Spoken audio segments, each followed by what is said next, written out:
नमस्कार, मैं रवीश कुमार। ये ऐसा चुनाव रहा कि जो अक्सर गलत हो रहे थे वो सही हो गए।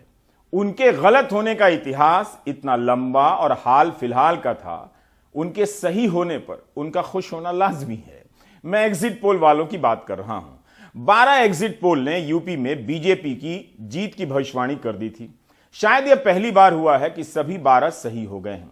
नंबर के मामले में भले ही कोई आगे पीछे कम ज्यादा रह गया हो, लेकिन यूपी के मामले में जीत के आंकड़े को लेकर 1 दर्जन एग्जिट पोल वाले जीत गए हैं। इस चुनाव में लगता है कि बीजेपी के साथ साथ एग्जिट पोल वालों ने भी एंटी इनकम्बेंसी का शानदार मुकाबला किया है। इस बात की पूरी संभावना है कि अगले चुनाव में गलत होने तक इन्हें काफी गंभीरता से लिया जाएगा और अगर फिर सही हो गए तो उसके अगले चुनाव तक लिया जाएगा। बड़ी जीत के सामने मुद्दों के खत्म हो जाने की भविष्यवाणी से अभी बचिए, क्योंकि मुद्दे खत्म नहीं होते। और इस तरह की समीक्षाओं से भी बचिए। आप चाहें तो कुछ दिनों के लिए बचिए। यूपी में योगी की इस ऐतिहासिक जीत के बाद 2024 में वे प्रधानमंत्री पद के दावेदार हो सकते हैं या किसी के लिए चुनौती बन सकते हैं। ऐसी समीक्षाओं से कुछ समय के लिए सभी को बचना चाहिए। इससे लगता है कि नरेंद्र मोदी ने कह दिया हो कि वे 24 का चुनाव नहीं लड़ेंगे। पन्ना भरने वाली समीक्षाओं से वक्त बर्बाद होता है। संभावनाएं कुछ भी हो सकती हैं राजनीति में, लेकिन कम से कम उसके लिए आज का दिन नहीं है। आप याद कीजिए 2021 में बंगाल में ममता बनर्जी ने बीजेपी को भारी शिकस्त दी तो समीक्षाएं चालू हो गई कि 24 के लिए ममता चेहरा है। ममता के सामने बीजेपी ढेर हो गई थी तो ममता को भी लगा और उन्हें लेकर कहा भी जाने लगा कि कांग्रेस से कुछ नहीं होगा, ममता से ही होगा। मेघालय में कांग्रेस के 12 विधायक तृणमूल में आ गए। असम और गोवा से कांग्रेस के नेताओं को राज्यसभा में भेज दिया गया। गोवा और मणिपुर विधानसभा में तृणमूल कांग्रेस ना बीजेपी को हरा सकी, ना कांग्रेस का विकल्प बन सकी। कांग्रेस भी हार गई वहां। आज यूपी और पंजाब के नतीजों के सामने बंगाल को भुला दिया गया है। हमने ममता की कहानी आज के दिन इसलिए याद दिलाई ताकि आप समीक्षाओं के बहाव में ना बह जाएं। उस समय उनके 24 में चेहरा होने को लेकर कितने ही लेख लिखे गए। लेख वही छप रहे हैं, बस अब उनका नाम हटाकर केजरीवाल और योगी का नाम लिखकर लेखों की सप्लाई हो रही है। 24 में चेहरा खोजने वाले इतना खोज रहे हैं कि ना केवल विपक्ष में बल्कि बीजेपी में भी खोज रहे हैं। इस तरह के खोजकर्ताओं से दूर रहिए। वैसे पिछले महीने केजरीवाल ने कह दिया था कि वे 24 का चेहरा नहीं है, लेकिन उनकी पार्टी ने पंजाब में भारी जीत के बाद की पहली प्रतिक्रियाओं में विपक्ष के स्पेस में पहले नंबर पर होने की दावेदारी की बात जरूर की। ठीक यही बात ममता बनर्जी कर रही थी। आम आदमी पार्टी पंजाब में कमाल कर चुकी है, लेकिन उत्तराखंड और गोवा में उसके मुख्यमंत्री के उम्मीदवार तक हार गए। राजनीतिक समीक्षाओं को अक्सर चेहरे के आसपास रखने से काम आसान भी हो जाता है। इससे जिनका चेहरा होता है उनकी सेवा भी हो जाती है और चेहरा चेहरा करने वालों का चेहरा भी चमक जाता है। आप उस चेहरे को नहीं जानते जिसने पंजाब में 92 साल के पूर्व मुख्यमंत्री प्रकाश सिंह बादल को हरा दिया। आप उस चेहरे को भी नहीं जानते जिसने उनके बेटे पूर्व उप मुख्यमंत्री सुखबीर सिंह बादल को हरा दिया। आप उस चेहरे को भी नहीं जानते जिन्होंने पंजाब के मुख्यमंत्री चरणजीत सिंह चन्नी को हरा दिया। इसी तरह एक और पूर्व मुख्यमंत्री राजेंद्र कौर भट्टल चुनाव हार गई। पंजाब में चरणजीत सिंह चन्नी को हराने वाले लाभ सिंह 35 साल के हैं और 12वीं पास हैं। उनके पिता ड्राइवर हैं और मां सरकारी स्कूल में सफाई कर्मी। उगो के मोबाइल फोन रिपेयर करने की दुकान चलाते हैं। पंजाब में हेवीवेट शब्द जिनके लिए रिजर्व था वो आज की शाम लाइट वेट होकर हवा में तैर रहे हैं। मेरठ की चौधरी चरण सिंह यूनिवर्सिटी से कानून की पढ़ाई करने वाली जीवन ज्योत कौर ने नवजोत सिद्धू और मजीठिया को हरा दिया। देखो ਇਸ ਤਰ੍ਹਾਂ ਆ ਕਿ ਜਦੋਂ ਅਸੀਂ ਲੋਕਾਂ 'ਚ ਵਿਚਰ ਰਹੇ ਸੀਗੇ, ਮੇਰੀ ਟਿਕਟ ਤਕਰੀਬਨ 30 ਦਸੰਬਰ ਨੂੰ ਅਨਾਉਂਸ ਹੋਈ ਹੈ ਔਰ ਉਸ ਤੋਂ ਬਾਅਦ ਹੀ ਅਸੀਂ ਲੋਕਾਂ ਦੇ ਵਿੱਚ ਵਿਚਰ ਰਹੇ ਸੀ, ਡੋਰ ਟੂ ਡੋਰ ਕਰਦੇ ਆ। ਜਿਹੜੀ ਬਹੁਤ ਪੋਜ਼ਿਟਿਵ ਇੰਡੀਕੇਸ਼ਨ ਸਾਨੂੰ ਲੋਕਾਂ ਵੱਲੋਂ ਮਿਲਦੀ ਸੀ ਕਿ ਪੰਜਾਬ ਇਸ ਵੇਲੇ ਆਇਡੈਂਟੀਟੀ ਪੋਲਿਟਿਕਸ ਚੋਂ ਨਿਕਲ ਚੁੱਕਾ ਹੈ। ਲੋਕ ਮੈਨੂੰ ਇਹ ਕਹਿੰਦੇ ਸੀ ਕਿ ਮੈਮ ਤੁਸੀਂ ਤਾਂ ਹੁਣ ਆਏ ਹੋ, ਅਸੀਂ ਤਾਂ 6 ਮਹੀਨੇ ਪਹਿਲਾਂ ਮਨ ਬਣਾ ਲਿਆ ਕਿ ਵੋਟ ਆਮ ਆਦਮੀ ਪਾर्टी ਨੂੰ ਪਾਉਣਾ ਹੈ। उत्तराखंड में मुख्यमंत्री और बीजेपी का चेहरा पुष्कर सिंह धामी चुनाव हार गए और मुख्यमंत्री बनने का सपना देख रहे हरीश रावत भी हार गए। इसलिए 24 का चेहरा खोजने के बजाय 22 में जो चेहरे गायब हो गए उन पर नजर रखिए ताकि राजनीति को कुछ उम्मीद से और कुछ हौसले से देख सकें। राजनीति संभावनाओं की सीढ़ी है, गिरकर भी उसी पर चढ़नी होती है और चढ़ने के बाद भी उसी पर फिसलने का चांस रहता है। पंजाब में राजनीतिक रिश्तेदारियां इतनी गहरी हो गई थीं कि समधी कांग्रेसी बेटा अकाली फर्क करना मुश्किल हो जाता था कि कौन सी बस किस पार्टी की है और कौन सा होटल किस पार्टी का। पैसे से वोट खरीद लेने का हौसला रखने वाले कई नेताओं के इस चुनाव में पैसे डूब गए। पंजाब में आम आदमी पार्टी ने कांग्रेस, अकाली दल, बीजेपी को नहीं हराया, बल्कि इन दलों में वर्षों से दिग्गज बनकर बैठे कुबेरों को भी साफ कर दिया। क्या यह उम्मीद का दिन नहीं है कि अब कोई भी चाहे तो पैसे वाले को हरा सकता है? भले ही आम आदमी पार्टी की तरह के कई उम्मीदवार दूसरे राज्यों में हार गए हैं। पंजाब के ही लोग कहते थे कि आप नजर नहीं आती, मतलब पार्टी नहीं दिखती है, लोग नहीं दिखते, उसके कार्यकर्ता नहीं दिखते, नेता नहीं दिखते। यह बातें कुछ हद तक सही भी हो सकती हैं, लेकिन पार्टी अब मुख्यालय से नहीं जानी जाती है, ना वहां से चलती है। मुख्यालय अब पार्टी का ठिकाना नहीं रहा। अपनी सोच बदलिए। जिन दलों के मुख्यालय थे उन दलों का क्या हाल हुआ देखिए। 42% से अधिक वोट, 90 सीटों से ज्यादा सीट आम आदमी पार्टी को मिली है, उसके सामने कोई नहीं टिका। पंजाब के नए मुख्यमंत्री भगवंत सिंह मान ने कहा है कि सरकारी दफ्तरों में मुख्यमंत्री की तस्वीर नहीं होगी, बाबा साहब अंबेडकर की होगी, शहीद आजम भगत सिंह की होगी। आपने ट्वीट भी किया है कि बाबा साहब और शहीद आजम भगत सिंह का सपना पूरा करेंगे। केजरीवाल के सामने जब धर्म का मुद्दा लाया गया, जब केजरीवाल ने अपने हिसाब से उसका सामना किया। 2020 में नागरिकता कानून के नाम पर केजरीवाल को हराने का जाल बुना गया, जो कानून आज तक लागू नहीं हुआ, लेकिन उससे माहौल में तपिश पैदा कर दी गई। दिल्ली के चुनावी माहौल में दिल्ली जल गई। केजरीवाल ने खुद को हनुमान भक्त बोलकर, जय बजरंगबली बोलकर बचा लिया, हनुमान चालीसा का पाठ पढ़कर सुना दिया। तब आम आदमी पार्टी के विधायक सौरभ भारद्वाज ने ट्वीट किया था कि हर महीने के मंगलवार को सुंदरकांड का पाठ अलग अलग इलाकों में होगा। इसके बारे में ताजा जानकारी नहीं है, लेकिन इस दिलचस्प प्रसंग का एक खास मतलब है। पंजाब की जीत के बाद मुख्यमंत्री केजरीवाल और उप मुख्यमंत्री मनीष सिसोदिया कनॉट प्लेस के हनुमान मंदिर गए और पूजा की। धीरज के साथ इस प्राइम टाइम को देखिए, मजा आएगा।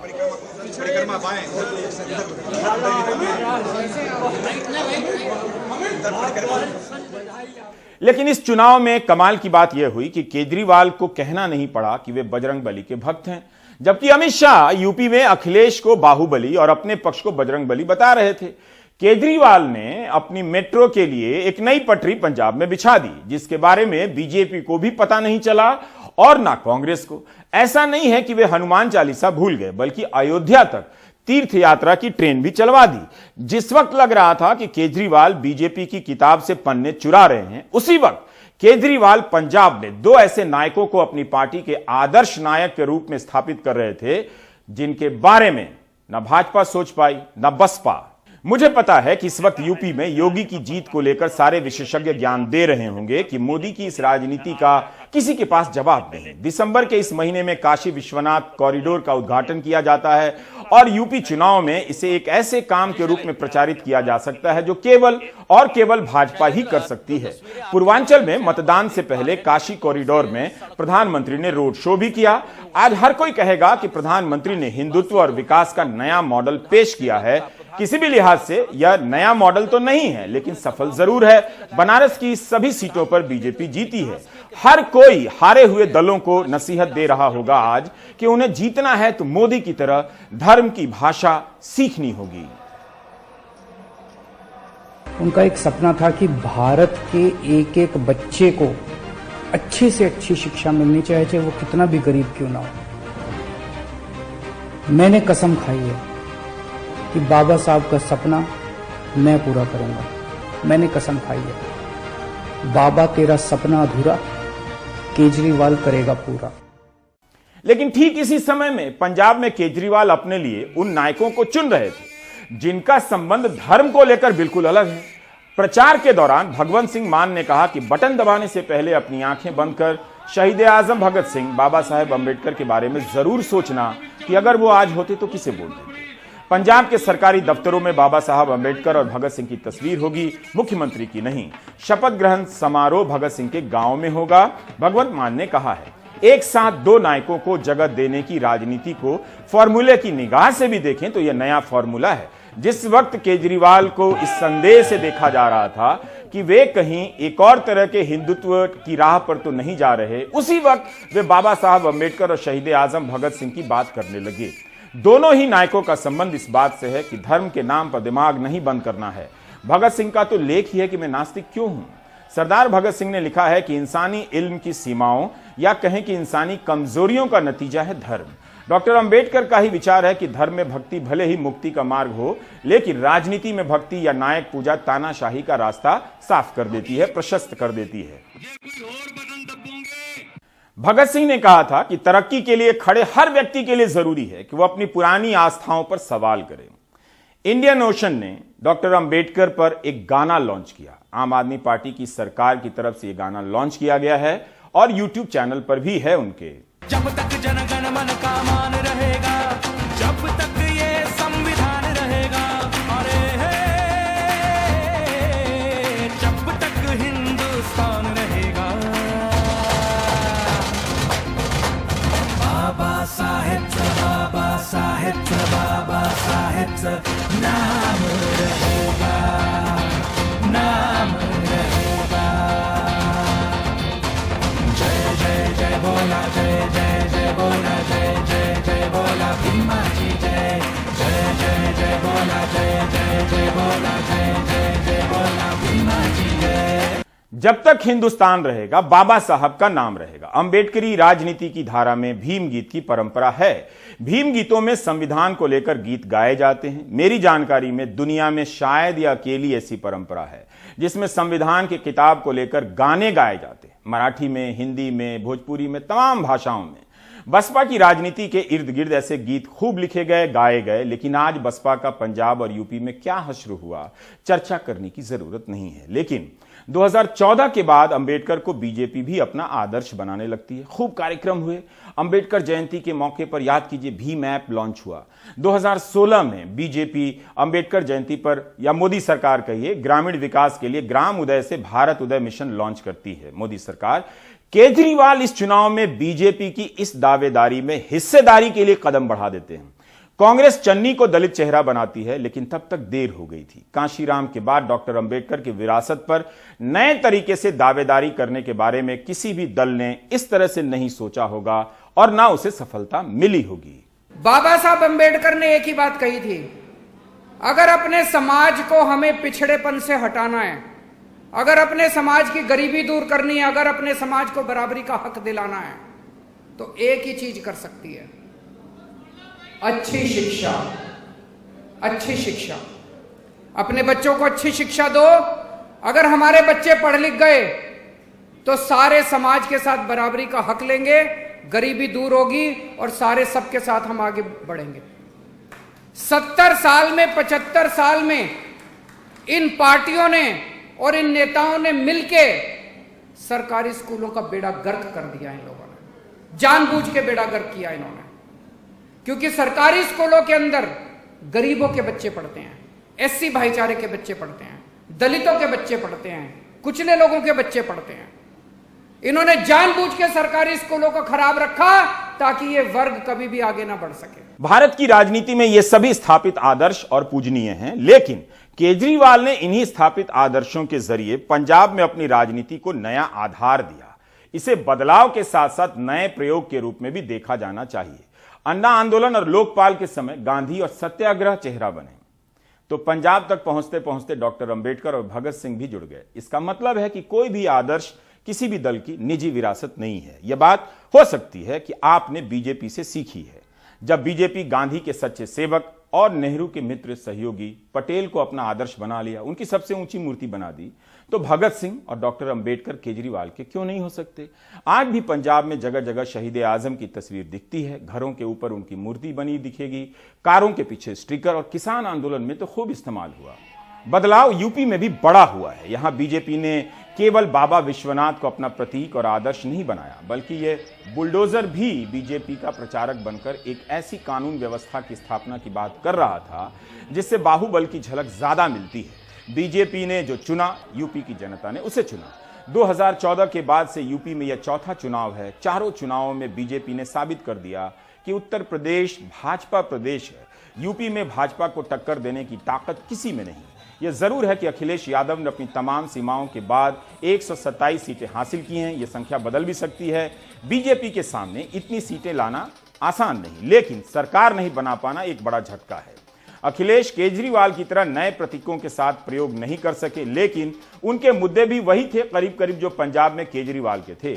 यूपी में रोजगार, महंगाई और आरक्षण के साथ अन्याय के सवाल पर उन्हें वोट तो खूब मिला, मगर सत्ता नहीं। मुख्यमंत्री योगी आदित्यनाथ ने जनता के साथ साथ प्रधानमंत्री के नेतृत्व के प्रति आभार प्रकट किया है। सपा कई जगहों पर कम अंतरों से हारी है, लेकिन ऐसे आंकड़े समीक्षकों के काम आते हैं, सपा के नहीं आएंगे।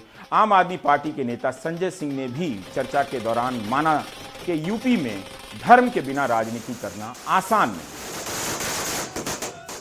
जब भी राम मंदिर दर्शन भी करने गए, या हम लोगों ने तिरंगा यात्राएं भी निकाली, या हमने जब भी धर्म का पूजन अर्चन या मंदिरों में जाना, कहीं भी हमने अगर इस कार्यक्रम में हिस्सा लिया, तो हमेशा प्रेम की, सद्भावना की, एकता की, भाईचारे की बात की। उत्तर प्रदेश की सारी तिरंगा यात्राएं हम नारा लगाते थे, हिंदू, मुस्लिम, सिख, ईसाई आपस में सब भाई भाई।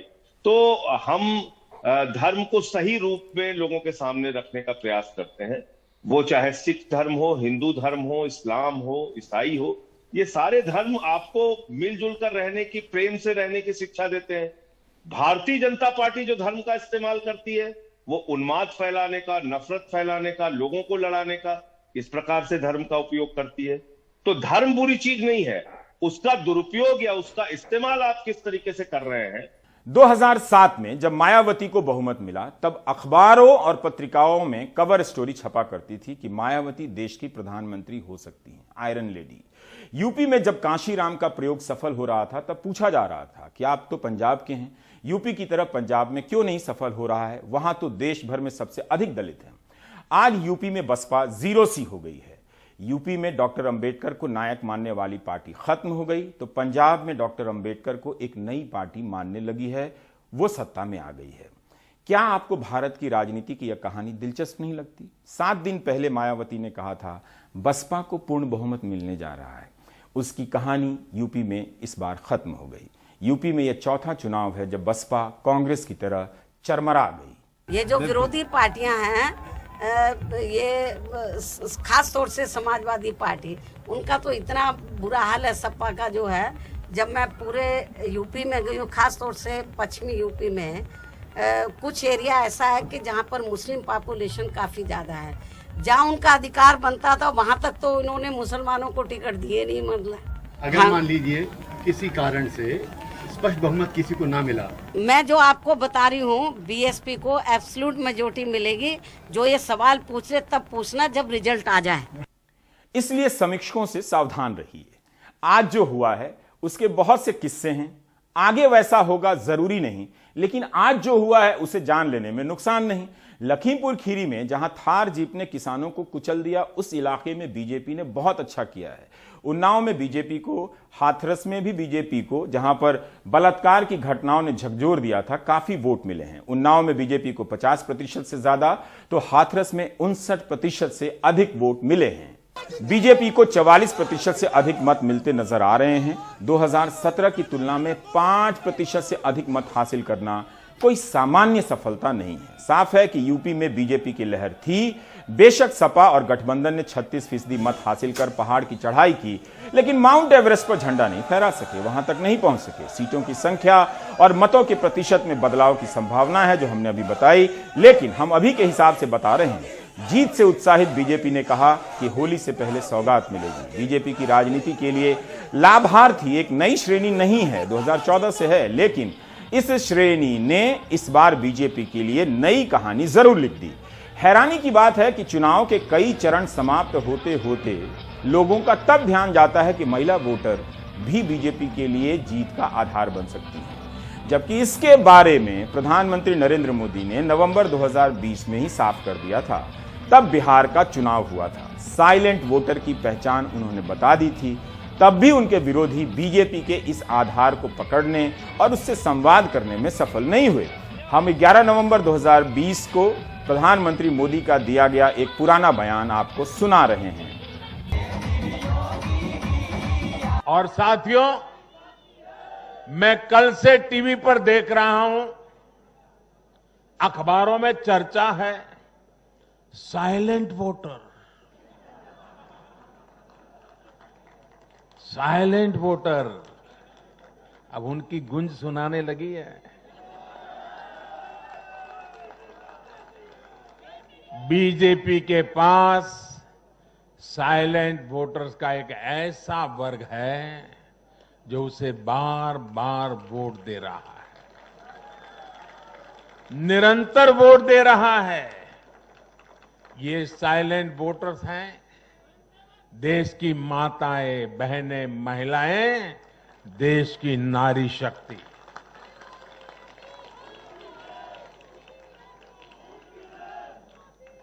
ग्रामीण इलाकों से लेकर शहरी इलाकों तक महिला वोटर ही भाजपा की सबसे बड़ी साइलेंट वोटर का समूह बन गया है। आखिर ऐसा क्यों है?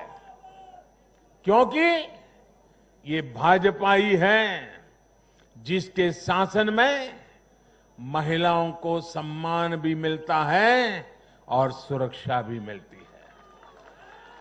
बैंक अकाउंट से लेकर बैंक लोन तक, गर्भावस्था के दौरान मुफ्त जांच से लेकर 6 महीने के अवकाश तक, रसोई को धुएं से मुक्त करना हो या फिर शौचालयों का निर्माण, 1 रुपये में सैनिटरी पैड की सुविधा हो या हर घर बिजली पहुंचाना हो या फिर हर घर जल के लिए अभियान हो, ये बीजेपी ही है जो भारत की महिलाओं के जीवन स्तर को सुधारने के लिए उम्र के हर पड़ाव को देखते हुए विशेष प्रयास कर रही है। इसलिए भाजपा पर ये साइलेंट वोटर्स हर बार अपना स्नेह दिखाती है, अपना आशीर्वाद देती है। मैं इसलिए इस आशीर्वाद के लिए सभी माताओं, बहनों, बेटियों को आदरपूर्वक नमन करता हूं। राजनीति पर नजर रखनी है तो सिर्फ आज और आगे की नहीं, पीछे की कहानी भी याद रखा कीजिए। इसकी कहानी फिल्म की तरह हर सीन के साथ बदलती जाती है, साथ साथ भी चलती नजर आएगी। इस वक्त तक नतीजे आ रहे हैं तो सीटों की संख्या में बदलाव हो सकता है। लखनऊ बीजेपी का दफ्तर आज नए उत्साह से भर गया तो दिल्ली बीजेपी का दफ्तर भी कम रंगीन नहीं था। बीजेपी के लिए केवल यूपी से खबर नहीं है, बल्कि गोवा, मणिपुर, उत्तराखंड में सरकार बना रही है बीजेपी। इन चारों जगहों पर बीजेपी एंटी इनकम्बेंसी को मात देकर सत्ता में दोबारा पहुंची है। आज की जीत बंगाल की हार की टीस से उबरने में मदद कर रही है, लेकिन आज एक साथ यूपी सहित 4 राज्यों में शानदार प्रदर्शन करने के जश्न को होली के रूप में भी देखिए बीजेपी कितनी उत्साहित है। यह जीत अगर मगर इतना रह गया या उतना मिल जाता से मुक्त जीत है। जाहिर है सारा श्रेय प्रधानमंत्री नरेंद्र मोदी को जाएगा और प्रधानमंत्री सारा श्रेय सभी कार्यकर्ताओं को देंगे। चुनाव के दौरान भाजपा के कार्यकर्ताओं ने मुझसे वादा किया था कि इस बार होली 10 मार्च से ही शुरू हो जाएगी। हमारे कर्मठ कार्यकर्ताओं ने ये विजय ध्वज फहरा करके इस वायदे को पूरा करके दिखाया है। मैं भाजपा के सभी कार्यकर्ताओं की भूरी भूरी प्रशंसा करूंगा, जिन्होंने दिन रात देखे बिना इन चुनावों में कड़ी मेहनत की। हमारे कार्यकर्ता जनता जनार्दन का दिल जीतने में, जनता जनार्दन का विश्वास जीतने में सफल रहे और पूरे पार्टी का नेतृत्व जिन्होंने किया, कार्यकर्ताओं ने को जिन्होंने लगातार मार्गदर्शन किया, ऐसे हमारे राष्ट्रीय अध्यक्ष श्रीमान जगत प्रकाश नड्डा जी को भी मैं बहुत बहुत अभिनंदन करता हूं, बहुत बहुत बधाई देता हूं।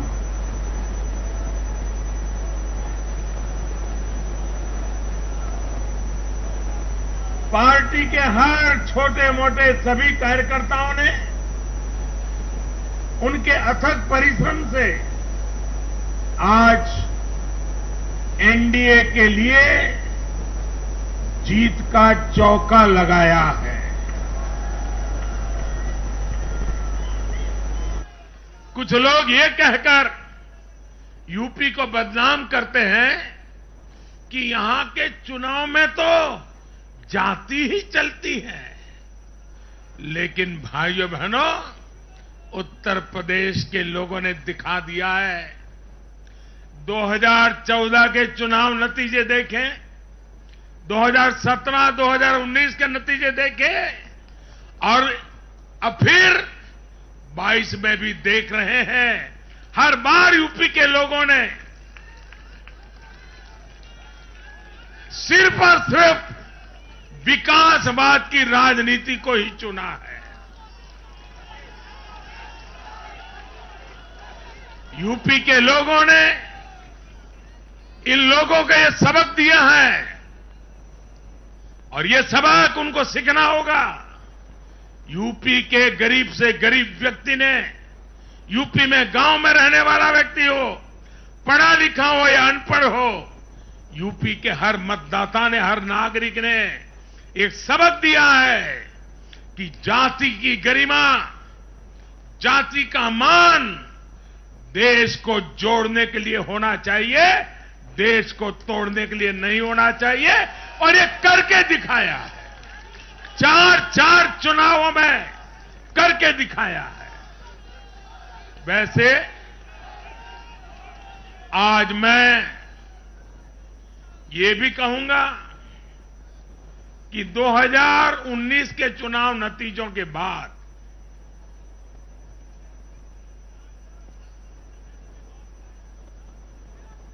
कुछ पॉलिटिकल ज्ञानियों ने कहा था 2019 में जब लोकसभा में हम दोबारा जीत करके आए तो उस ज्ञानियों ने कहा था कि भाई 2019 के जीत में क्या है, ये तो 2017 में ही तय हो गई थी, क्योंकि 2017 में यूपी का रिजल्ट आया था। मैं मानता हूं इस बार भी ये ज्ञानी जरूर कहने की हिम्मत करेंगे कि 2022 के नतीजों ने 2024 के नतीजे तय कर दिए हैं। परिमल हमारे सहयोगी उत्तराखंड से रिपोर्ट कर रहे थे, जहां यह बताया जा रहा था कि कांग्रेस सरकार में आएगी या कांग्रेस और बीजेपी बराबरी पर छूटेंगे, मगर नतीजों में ऐसा नहीं हुआ। बीजेपी आराम से सरकार बना रही है, इस बात के बावजूद कि जिन्हें मुख्यमंत्री बनाया गया था कि इनके नेतृत्व में सरकार आएगी और बीजेपी चुनाव लड़ेगी, पुष्कर सिंह धामी चुनाव हार गए हैं। देहरादून में बीजेपी मुख्यालय में जश्न भी है और थोड़ा गम भी। उत्तराखंड में आज तक लगातार दूसरी बार किसी एक पार्टी की सरकार नहीं आई थी। बीजेपी एक तरफ तो इस मिथक को तोड़ने में कामयाब रही, लेकिन दूसरी ओर उसका नेतृत्व कर रहे मुख्यमंत्री पद के उम्मीदवार पुष्कर धामी अपनी सीट खटीमा से करीब 7,000 वोट से हार गए। लगातार मिथक था कि एक बार भाजपा आती है, एक बार कांग्रेस आती है, और आज उत्तराखंड के अंदर नया इतिहास बन गया है। इसलिए उत्तराखंड के अंदर सबके लिए एक समान कानून होना चाहिए। हमने इसके लिए संकल्प लिया है, हम इस पर पूरा का पूरा काम करेंगे। इसके बावजूद बीजेपी के वरिष्ठ नेता प्रहलाद जोशी और कैलाश विजयवर्गीय बार बार पुष्कर धामी के नेतृत्व और काम की सराहना करते दिखे। चुनौती वाला काम था। मराठी में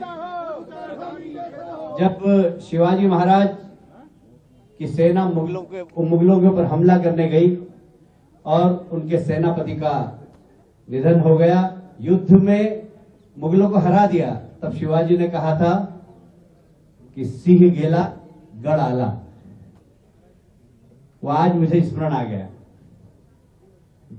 चुनाव के अंदर हार जीत चलती है, पर पार्टी का एक कार्यकर्ता किस डिटर्मिनेशन के साथ, किस इच्छा शक्ति के साथ कार्यकर्ताओं का मनोबल बढ़ाकर एक बड़ी एक बड़ी छलांग मारता है। उसका उदाहरण है पुष्कर धामी जी।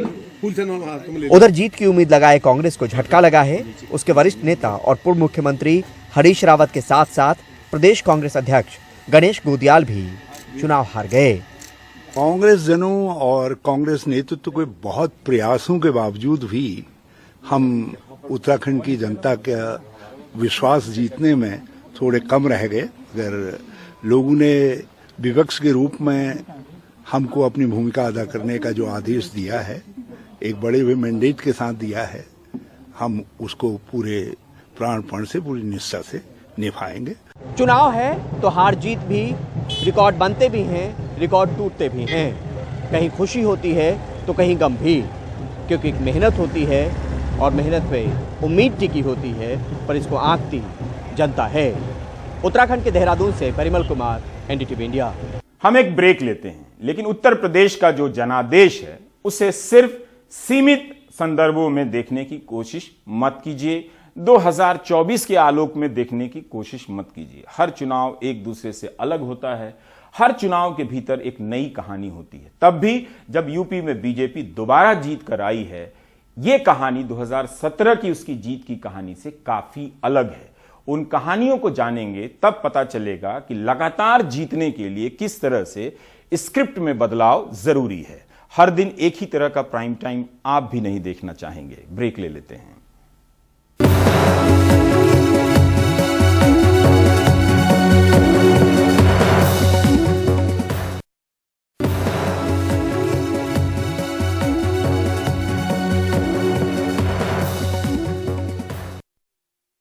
पांच राज्यों के चुनाव में कांग्रेस को कुछ नहीं मिला। उसके लिए बर्बादी की ही खबरें हैं। मणिपुर में कांग्रेस की जगह दूसरी पार्टियों ने जगह बना ली है। मुख्य विपक्षी दल के रूप में भी उसकी दावेदारी समाप्त हो गई है। वहां भी बीजेपी सरकार में आ गई है। मणिपुर में इस बार जनादेश बीजेपी के लिए दिख रहा है। पिछले चुनावों में आधी सीटें जीतने वाली कांग्रेस का हाल इस बार बहुत ही बुरा हो गया है।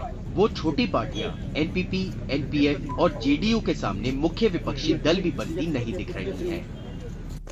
ये बीजेपी के लिए जश्न का वक्त है, उससे ज्यादा बीरेन सिंह के लिए, जिनको उम्मीद है कि वो फिर से मुख्यमंत्री की गद्दी संभालेंगे। Really very, very grateful to the people of the state.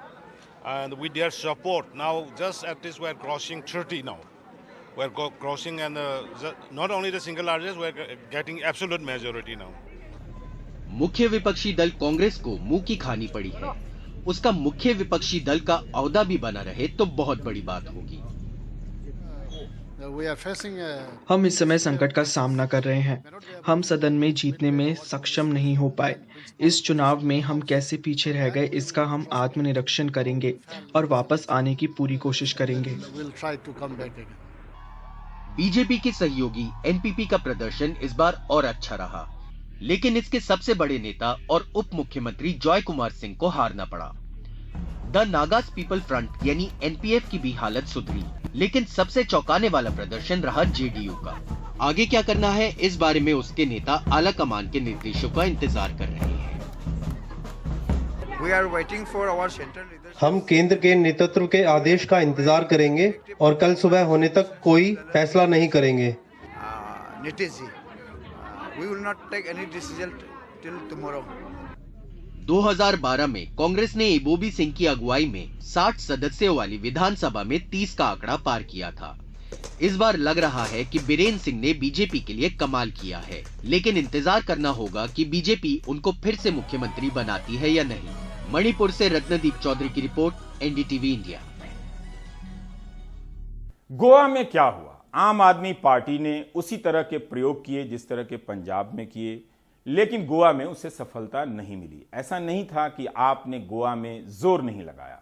Congress ने नए नए उम्मीदवारों को टिकट दिया क्योंकि उसके पुराने उम्मीदवार बीजेपी में चले गए थे।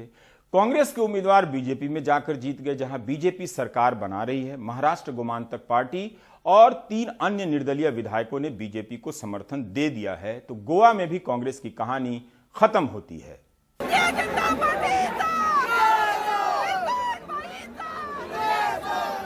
एग्जिट पोल में जिस गोवा में कांटे की टक्कर बताई गई, वहां बीजेपी आसानी से सरकार बनाने में कामयाब हो रही है। गोवा की कुल 40 विधानसभा सीटों में से बीजेपी ने 20 सीटों पर जीत हासिल की। महाराष्ट्रवादी गोमंतक पार्टी के 2 और 3 निर्दलीयों ने भी बीजेपी का समर्थन किया है, जिसके बाद बहुमत के लिए जरूरी 21 सीटों का आंकड़ा बीजेपी ने आसानी से पार कर लिया। हम तो सरकार बना रहे हैं, 20 सीट भारतीय जनता पार्टी के आए हैं। मैं पूरे गोवा की जनता का आभार व्यक्त करता हूं, केंद्रीय नेतृत्व का आभार व्यक्त करता हूं और 3 इंडिपेंडेंट हमें सपोर्ट कर रहे हैं, एमजीपी भी हमें सपोर्ट कर रहे हैं। वो सपोर्ट दे रहे हैं तो हम सपोर्ट ले रहे हैं। सर, एक सवाल ये है कि मुख्यमंत्री पद पे क्या आप बने रहेंगे? इसके आगे अध्यक्ष कहेंगे। कांग्रेस को विधायकों की खरीद फरोख्त किए जाने का शक था, जिसकी वजह से उसने पहले ही अपने उम्मीदवारों को एक रिजॉर्ट में भेज दिया। गुरुवार के दिन नतीजा आने से पहले भी कांग्रेस को भरोसा था कि उनकी सरकार बन रही है, इसलिए राज्यपाल से शाम का समय भी मांगा था। कांग्रेस को 11 सीटों पर जीत मिली।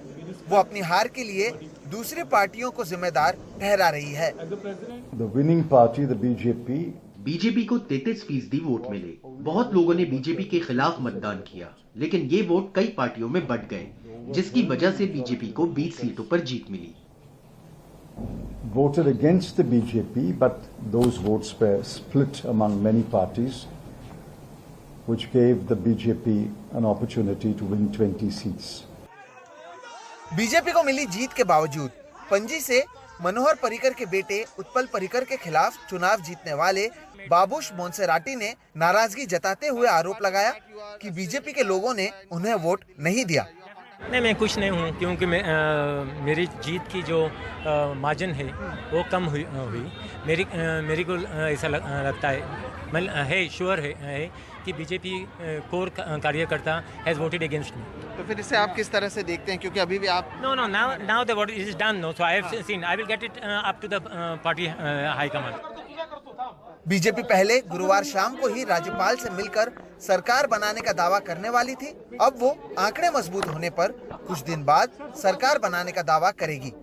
ऐसा है कि अगर हमारी सीटें कम आती तो दौड़ भाग करके राज्यपाल जी के पास जाने की आवश्यकता थी। अब तो पूरी मेजॉरिटी है, तो हमारा पूरा प्रोसेस हम फॉलो करेंगे, पार्टी का प्रोसेस है वो करके राज्यपाल जी के पास जाएंगे। बीजेपी ने अब तक गोवा के लिए मुख्यमंत्री चेहरे का ऐलान नहीं किया है। गोवा के मौजूदा मुख्यमंत्री प्रमोद सावंत जहां इसके मुख्य दावेदार हैं, तो वहीं गोवा में और भी कई प्रत्याशी हैं जो मुख्यमंत्री पद मिलने के लिए प्रयास कर रहे हैं। ऐसे में पार्टी की ओर से आखिरी फैसला क्या लिया जाता है, ये देखना अहम होगा। पणजी से कैमरा पर्सन राजेंद्र दयालकर के साथ सोहित मिश्रा, एनडीटीवी इंडिया। आप देख रहे थे प्राइम टाइम। नमस्कार।